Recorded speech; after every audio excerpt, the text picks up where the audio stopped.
Hi mga kalambitin! For today's video ay magluluto tayo ng isa sa ating mga paborito, ang ginataang crablets!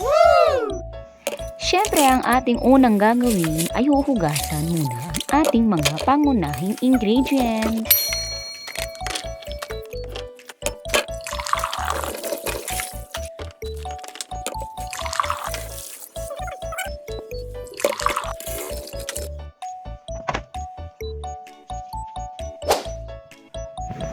At nang matapos na ang preparasyon, ihanda na ang kawali. Hala sige, pare ko, irampa mo!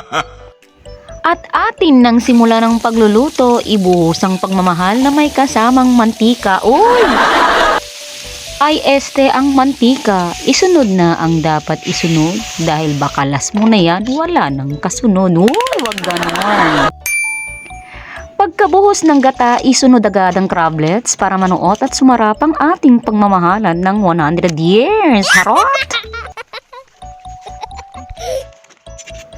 Pasintabi sa mga walang jowa. Tara, ikain na lang yarn!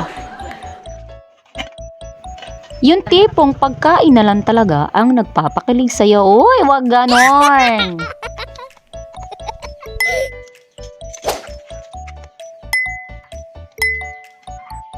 Wow!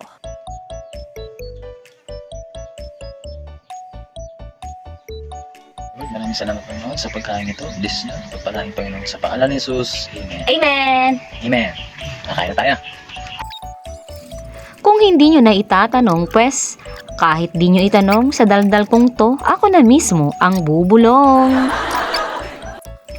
Nung naglilihi pa ang aking mother sa crab o alimaso-alimasag, basta ganon, diyan daw ako pinaglihi ng aking mother. O ayan, hindi ko na malayan, kami na pala ay naka-take 2 na, pangalawa na ito.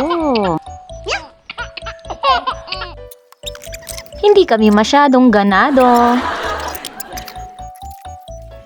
Pero totoo kaya yung sinasabi nila na kung saan ka daw pinaglihi, ayun din ang magugustuhan mo paglaki mo. Pero bakit ganon? Ginusto mo siya, pero di ka naman niya ginusto. Huwag ganon. Okay yan. Wala. Okay yan. Round 3 na po tayo. Wala na yung kasama ko, sumuko na. O siya, hanggang dito na lamang. Alam ko, kayo gutom na. Kita-kits sa susunod na video. Salamat sa panonood. Bye-bye!